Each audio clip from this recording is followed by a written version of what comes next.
जेव्हा आपण एखाद्या आजारावर उपचार घेतो ना तेव्हा तिथे एक प्रकारची अचूकता अपेक्षित असते, अगदी एखादा इंजिनिअरिंग सारखी. हो, अगदी. म्हणजे बघा, समजा एखाद्या व्यक्तीचा हात मोडला आणि त्याचा एक्सरे काढला तर त्या पाळ्या फिल्मवरती पांढरी तुटलेली रेष अगदी स्पष्ट दिसते. डॉक्टर फक्त तिथे बोट ठेवून सांगतात, हा बघा इथे प्रॉब्लेम आहे. बरोबर. हाड मोडले आहे की नाही हे तिथे एकाच सेकंदात निश्चित होते. सगळं कसं स्वच्छ आणि स्पष्ट असतं. हो ना. आणि या स्पष्टतेमुळेच मानवी मेंदूला एक मोठा दिलासा मिळतो. कारण माणसाला गोष्टी डोळ्यांनी दिसल्या, त्यांचं वर्गीकरण करता आलं की अधिक सुरक्षित वाटते. नक्कीच. वैद्यकीय शास्त्रात जेव्हा आपण समस्येचं नाव निश्चित करतो तेव्हा अर्धी लढाई तिथेच जिंकल्यासारखी वाटते. कारण ज्या शत्रूला आपण पाहू शकतो, त्याचे मोजमाप करू शकतो, त्याच्यावर हल्ला करणं सोपं असतं. अगदी बरोबर. पण जेव्हा आपण मानवी मन, त्याच्यातील गुंतागुंत, अचानक आलेली प्रचंड भीती किंवा संभ्रम याच्या प्रदेशात पाऊल ठेवतो तेव्हा मात्र ती एक्सरे मशीन काहीच कामाला येत नाही. खरे. तिथे आपण एका अशा मानसिक अवस्थेकडे पाहत असतो जी अत्यंत धूसर असते. आणि आजच्या या सखोल विश्लेषणात आपण याच धुसर मानसिक अवस्थेच्या तळाशी जाणार आहोत.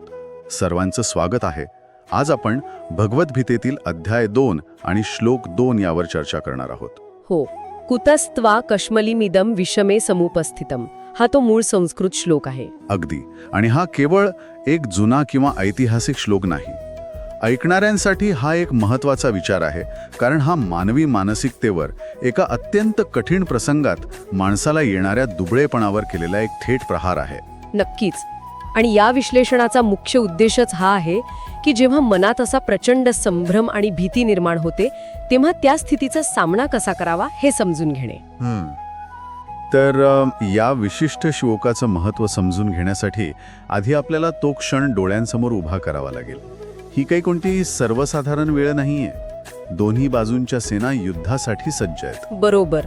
शंख वाजले आहेत आणि बरोबर त्याच क्षणी ज्याच्यावर संपूर्ण युद्धाची भिस्त आहे तो सर्वश्रेष्ठ योद्धा अचानक कोसळतो. म्हणजे बघा ना, त्याच्या हातातील धनुष्य गळून पडते आणि तो म्हणतो की मला काहीच सुचत नाहीये, मला युद्ध करायचे नाही.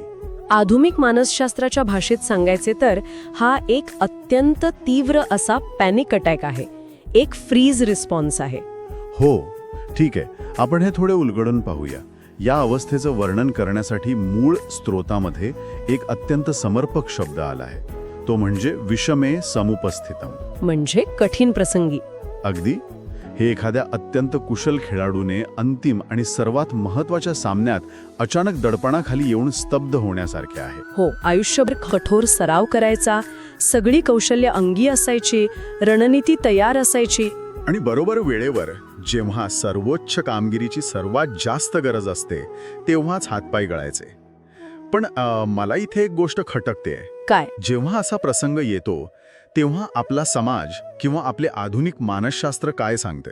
अशावेळी आपण काय करतो? आजचे मानसशास्त्र अशावेळी सहानुभूती दाखवण्यावर भर देते. व्यक्तीला शांत करणे, तिचे म्हणणे ऐकून घेणे आणि तिला भावनिक आधार देणे हे आपण योग्य मानतो. हो ना. आणि तिथेच मला आश्चर्य वाटते, कारण इथे श्रीकृष्ण सांत्वन करत नाहीत. अजिबात नाही. अरे काही नाही, शांत हो, पाणी पी, सगळं ठीक होईल असं ते काहीच म्हणत नाही. ते पाठीवर हात फिरवून भावनिक आधार देत नाहीत. त्याऐवजी ते एका अत्यंत कठोर शब्दाने सुरुवात करतात. कश्मलमिदम. हो. ते थेट विचारतात, तुला हा मोह कसा झाला? हा मानसिक मळ कुठून आला? म्हणजे एका कोसळलेल्या माणसाला असा थेट आणि कठोर जाप का विचारला जाते? यात थोडी संवेदनशीलता असायला नको का? यातली सर्वात रंजक गोष्ट अशी आहे की वरवर पाहता ते कठोर वाटेल, पण यामागे एक अत्यंत प्रगत असे मानसिक तंत्र आहे. अच्छा, कसं काय? जेव्हा एखादा माणूस प्रचंड संभ्रमात किंवा निराशेच्या गर्तेत असतो आणि आपण जर त्याला सहानुभूती देऊन त्याचे सांत्वन केले तर आपण नकळतपणे त्याच्या त्या भीतीला वास्तवाची मान्यता देत असतो. म्हणजे आपण त्याला अप्रत्यक्षपणे असे सांगत असतो की हो, तुझी भीती अगदी रास्त आहे. अगदी. परिस्थिती खरोखरच हाताबाहेर गेली आहे असं आपण त्याला पटवून देतो. पण श्रीकृष्णाला हे मान्यच नाही. ते त्या संकटाला किंवा भीतीला सत्य मानतच नाहीत. म्हणजे ते या भीतीकडे बाह्य परिस्थिती म्हणून पाहतच नाहीत. मुळीच नाही. ते त्याला कश्मल म्हणतात, ज्याचा अर्थ आहे मनाचा मळ, भ्रम किंवा एक प्रकारचा मानसिक आजार. बापरे. ते जाणीव करून देत आहेत की बाहेर जे सैन्य उभे आहे ते खरं संकट नाही, खरे संकट आत आहे. हा स्वतःचा मोह आहे, एक मानसिक दुर्बलता आहे. जर त्यांनी सांत्वन केले असते तर ती व्यक्ती त्या भ्रमात अधिकच अडकली असती. अगदी बरोबर. म्हणूनच ते धक्का देऊन वास्तव आणि भ्रम यातील फरक स्पष्ट करून त्या तंद्रीतून जागे करत आहेत. खचून जाणे हे समस्येचं उत्तर असू शकत नाही. हा मुद्दा खरोखरच विचार करण्यासारखा आहे. अनेकदा आपण आपल्या आतल्या भीतीला इतके मोठे करतो की ती आपल्याला बाह्य वास्तवासारखी वाटू लागते. हो, आपण आपल्याच विचारांच्या जाळ्यात अडकतो. आणि मग त्यातून बाहेर काढण्यासाठी कोणीतरी अत्यंत स्पष्टपणे सत्याची जाणीव करून देणं गरजेचं असतं. पण नुसता प्रहार करून ते थांबत नाहीत. ती भीती खोडून काढण्यासाठी ते जो युक्तिवाद करतात तो खऱ्या अर्थाने धक्कादायक आहे. हो, ते सांगतात की हा दुबळेपणा का सोडून द्यावा याची 3 अतिशय भक्कम कारणे आहेत. आणि ही 3 कारणे म्हणजे अनार्यजुष्टम, अस्वर्ग्यम आणि अकीर्तिकरम. या 3 शब्दांमध्ये मानवी अस्तित्वाचे 3 संपूर्ण स्तर समावलेले आहेत. इथे कोणतीही तात्विक पोकळ चर्चा होत नाहीये, तर मानवी जीवनाच्या 3 अत्यंत व्यावहारिक स्तंभांना हात घातला जात आहे. बरोबर. यातले पहिले कारण आहे अनार्यजुष्टम. याचा अर्थ असा, दुबळेपणा जो आर्य किंवा श्रेष्ठ व्यक्तींना न शोभणारा आहे. पण एक मिनिट, मला इथे थोडं थांबवायचं आहे. इथेच हा विषय खऱ्या अर्थाने रंजक होतो. आर्य हा शब्द ऐकल्यावर अनेकांच्या मनात ऐतिहासिक, वांशिक किंवा सामाजिक भेदाभेदाचे संदर्भ उभे राहतात. हां, नैसर्गिक आहे ते. मग आपण जेव्हा या प्राचीन तत्वज्ञानाचा अभ्यास करतो तेव्हा या शब्दाचा नेमका अर्थ काय घ्यायचा? हां, खूप महत्वाचा प्रश्न आहे. कारण इतिहासाच्या ओघात शब्दांचे अर्थ अनेकदा बदलतात किंवा त्यांना चुकीचे संदर्भ जोडले जातात. बरोबर. पण या विशिष्ट संदर्भात आणि संस्कृत साहित्याच्या मूळ प्रवाहात आर्य हा कोणताही वंश किंवा जात नाही. आर्य म्हणजे अशी व्यक्ती जिने स्वतःसाठी एक उच्च नैतिक आदर्श प्रस्थापित केला आहे. म्हणजे जो श्रेष्ठ आचार विचार करतो. अगदी. जो आपल्या मूल्यांशी अत्यंत प्रामाणिक राहतो, ज्याची बुद्धी प्रगल्भ आहे, तो आर्य. आधुनिक भाषेत सांगायचे तर ही एक सेल्फ ॲक्च्युअलाइज्ड किंवा स्वतःच्या सर्वोच्च क्षमतेवर काम करणारी व्यक्ती आहे. म्हणजे हे एखाद्याच्या वैयक्तिक ओळखीचा आणि चारित्र्याचा प्रश्न आहे. जेव्हा ते म्हणतात की हा मोह अनार्यजुष्टम आहे, तेव्हा ते सांगत आहेत की हा उच्च आदर्शांशी पूर्णपणे विसंगत आहे. बरोबर. हे स्वतःशी केलेली एक प्रकारची प्रतारणा किंवा विश्वासघात आहे. जेव्हा एखादा अत्यंत कर्तबगार माणूस अचानक भीतीपोटी पळ काढतो, तेव्हा तो फक्त जगाच्या नजरेतून खाली पडत नाही, तो स्वतःच्याच नजरेत खाली पडतो. हो, तो आपल्याच बेस्ट व्हर्जनचा खून करत असतो. आणि स्वतःच्या आदर्शांशी तडजोड केल्यावर माणसाला कधीही शांती मिळत नाही. हा पहिला युक्तिवाद थेट अंतर्मनाशी संवाद साधतो. स्वतःच्या आदर्शांशी केलेली तडजोड ही सर्वात वेदनादायी असते, हे नक्कीच. आता आपण दुसऱ्या कारणाकडे वळूया, जे आहे अस्वर्गीयम. याचा साधा अर्थ सांगितला जातो स्वर्ग मिळवून न देणारा. आता इथे पुन्हा माझा एक प्रश्न आहे. आपण नेहमी अध्यात्मात ऐकतो की माणसाने निस्वार्थीपणा जपावा, स्वर्ग नरक याच्या पलीकडे जावे. बरोबर आहे. मग इथे स्वतः श्रीकृष्ण स्वर्गाची किंवा एका पारलौकिक फायद्या तोट्याची भाषा का करत आहेत? हे थोडे वरवरचे वाटत नाही का? जर आपण याला व्यापक संदर्भात जोडले तर लक्षात येईल की हे अजिबात वरवरचे नाही. जर आपण स्वर्गाची व्याख्या केवळ ढगांवरचे एखादे सुखासीन ठिकाण अशी केली तर ते नक्कीच वरवरचे वाटेल. पण इथे स्वर्ग या शब्दाची व्याप्ती खूप मोठी आहे. भारतीय तत्वज्ञानात स्वर्ग ही केवळ एक भौगोलिक किंवा पारलौकिक जागा नसून ती एक अत्यंत प्रगल्भ अशी अमानसिक आणि आध्यात्मिक अवस्था आहे. म्हणजे ती मुक्तीची आणि सर्वोच्च समाधानाची अवस्था आहे. अगदी. जेव्हा एखादी व्यक्ती कठीण प्रसंगात आपल्या कर्तव्यापासून पाठ फिरवते तेव्हा तिला कदाचित तात्पुरते सुरक्षित वाटू शकेल. पण त्यानंतर काय होते? त्यानंतर त्या व्यक्तीच्या मनात कायमस्वरूपी अपराधीपणाची भावना घर करून राहते. अगदी तेच. तो पळून जाऊन रानात गेला तरी त्याचे मन ते रणांगण आणि ते सोडून दिलेले कर्तव्य विसरू शकणार नाही. तो स्वतःच्याच विचारांच्या नरकात होरपळत राहील. बापरे, हा विचार खूपच गंभीर आहे. अस्वर्गीयम या शब्दातून हेच समजावून सांगितले जात आहे की पलायन केल्यामुळे शांती मिळेल हा समज पूर्णपणे चुकीचा आहे. कर्तव्याकडे पाठ फिरवून कोणतीही व्यक्ती आध्यात्मिक प्रगती करू शकत नाही. थोडक्यात हा दुबळेपणा आध्यात्मिक आत्महत्येसारखा आहे. हे स्पष्टीकरण खरोखरच डोळे उघडणारे आहे, कारण आपण अनेकदा संघर्षातून पळ काढण्याला शांतीचा मार्ग समजतो. पण जर तो संघर्ष आपले कर्तव्य असेल तर त्यातून पळ काढणे हा अशांतीचाच मार्ग असतो. नक्कीच. आता आपण तिसऱ्या आणि सर्वात वादग्रस्त वाटणाऱ्या कारणाकडे येऊ, अकीर्तिकरम. म्हणजे कीर्ती नष्ट करणारा. इथे मला खरंच एक मजबूत पुशबॅक द्यायचा आहे. विचारा ना. लोक काय म्हणतील, माझी कीर्ती कशी राहील, माझा लौकिक कसा वाढेल, या गोष्टी तर अहंकाराच्या दर्शक मानल्या जातात. एखाद्याने आपला निर्णय केवळ समाजात आपली बदनामी होईल या भीतीने का घ्यावा, हा तर निव्वळ अहंकार झाला. आधुनिक काळात आपण कीर्ती या शब्दाला खूप उथळ बनवून टाकले आहे. आज कीर्ती म्हणजे सोशल मीडियावरील लाईक्स किंवा तात्पुरती प्रसिद्धी असा अर्थ घेतला जातो. हो ना. पण इथे कीर्ती हा शब्द त्या अर्थाने आलेला नाही. एका नेत्यासाठी, एका समाजाचे नेतृत्व करणाऱ्या व्यक्तीसाठी त्याची कीर्ती ही केवळ त्याचा वैयक्तिक अहंकार नसते. तो समाजासाठी एक मानक असतो, एक बेंचमार्क असतो. म्हणजे तो समाजाचा एक आधारस्तंभ असतो. नक्कीच. जेव्हा एखादा सामान्य माणूस घाबरून पळ काढतो तेव्हा त्याचे फार मोठे परिणाम समाजावर होत नाहीत. पण जेव्हा एक आदर्श मानला जाणारा व्यक्ती खचून जातो, ज्याच्याकडे संपूर्ण समाज आशेने पाहत असतो, तेव्हा संपूर्ण समाजाचे मनोधैर्य एका सेकंदात कोसळतं. अरेच्छा. त्याचा तो दुबळेपणा केवळ त्याच्यापुरता मर्यादित राहत नाही, तो एक संसर्गजन्य रोगासारखा संपूर्ण समाजात पसरतो. हा विचार खूपच सखोल आहे. म्हणजे इथे अकीर्तिकरम हा शब्द अहंकाराशी संबंधित नसून तो सामाजिक जबाबदारीशी आणि वारसाशी संबंधित आहे. बरोबर. जर सर्वश्रेष्ठ व्यक्तीनेच रणांगण सोडले तर समाजातील सामान्य लोकांचा कर्तव्यावरील विश्वासच उडून जाईल. म्हणूनच हे तिसरे कारण दिले आहे. तुझे हे जीवन आता केवळ तुझे राहिलेले नाही. तुझी कृती हा या समाजाचा दिशादर्शक आहे. तुझी कीर्ती हा तुझा वारसा आहे आणि तो नष्ट करण्याचा अधिकार तुला नाही.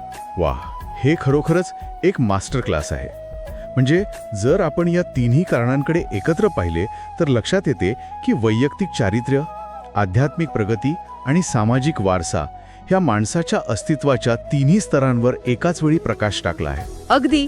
दुबळेपणा या तिन्ही स्तंभांना एकाच वेळी कसे सुरुंग लावतो हे अगदी स्पष्ट करून दाखवले आहे.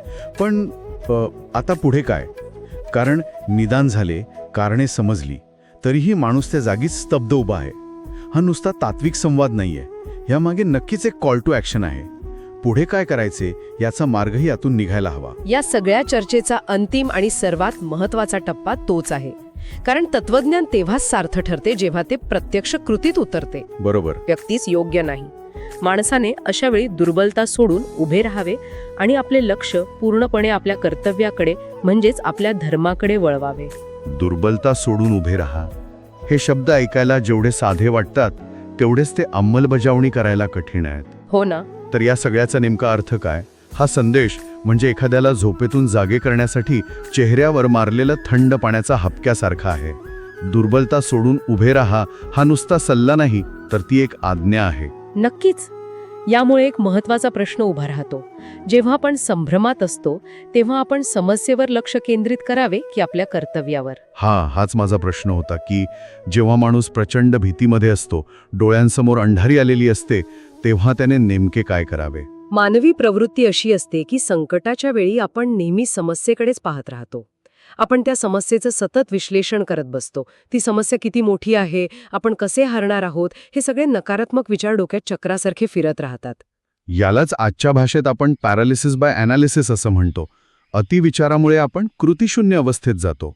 आणि हीच ती सगळ्यात मोठी चूक आहे जी आपण करतो. जेव्हा आपण समस्येवर लक्ष केंद्रित करतो तेव्हा भीती वाढते. पण या स्रोताच्या आधारे सांगायचं तर भीतीवर मात करण्याचा एकमेव मार्ग म्हणजे आपले लक्ष त्या भीतीवरून हटवणे. आणि ते कुठे केंद्रित करायचे? तर आपल्या धर्मावर. इथे धर्म म्हणजे कोणताही विशिष्ट संप्रदाय नाही, तर त्या क्षणी जे काम करणे अत्यंत गरजेचे आहे, जे आपले कर्तव्य आहे, त्यावर पूर्ण लक्ष केंद्रित करणे. म्हणजे काय होईल या विचारातून बाहेर पडून काय करायला हवे याकडे वळणे. अगदी तंतोतंत. भीती ही केवळ विचारात अस्तित्वात असते, कृतीत नाही. जोपर्यंत माणूस नुसता बसून विचार करत असतो तोपर्यंत तो मोह आणि ती दुर्बलता त्याच्यावर स्वार होते. पण ज्या क्षणी तो आपले कर्तव्य काय आहे हे आठवतो आणि ते पूर्ण करण्यासाठी एक साधं पाऊल पुढे टाकतो, तेव्हा तो सारा संभ्रम आपोआप गळून पडतो. कृती हाच संभ्रमावरील एकमेव उतारा आहे. हे अत्यंत शक्तिशाली सूत्र आहे. कृती हाच उतारा आहे. आजच्या या सखोल विश्लेषणाचा समारोप करताना आपण या मुख्य मुद्द्यांवर पुन्हा एकदा दृष्टिक्षेप टाकूया. हो, नक्कीच. आपण सुरुवात केली होती एका धुसर मानसिक अवस्थेपासून, जिथे अचानक आलेली प्रचंड मोठी भीती माणसाला पूर्णपणे खिळवून ठेवते. तिथे आपण पाहिले की त्या भीतीला सांत्वना देऊन वाढवण्याऐवजी त्यावर थेट प्रहार करणे कसे गरजेचे असते. आणि तो केवळ मनाचा मळ आहे हे समजून घेणं किती महत्वाचं आहे. त्यानंतर आपण ती 3 कारणे पाहिली जी माणसाला त्याच्या उच्च क्षमतेची, त्याच्या अंतर्मनाची आणि त्याच्या सामाजिक वारशाची आठवण करून देतात. अगदी स्वतःशी प्रामाणिक राहणे, मानसिक पातळीवर भ्रष्ट न होणे आणि समाजाप्रती आपली जबाबदारी पार पाडणे यासाठी दुबळेपणा कसा झटकून टाकला पाहिजे हे आपण सविस्तर समजून घेतले. आणि शेवटची अतिविचाराच्या गर्तेतून बाहेर पडून आपले संपूर्ण लक्ष केवळ आपल्या कर्तव्यावर केंद्रित करून उभे राहण्याचा स्पष्ट संदेश आपण पाहिला. हो, आधुनिक जीवनातील कठीण प्रसंगांमध्ये ही शिकवण खूप उपयुक्त आहे. कारण आज कॉर्पोरेट जगात, वैयक्तिक नात्यांमध्ये किंवा करिअरमध्ये जेव्हा मोठे अडथळे येतात तेव्हा आपण याच भीतीचे शिकार होतो.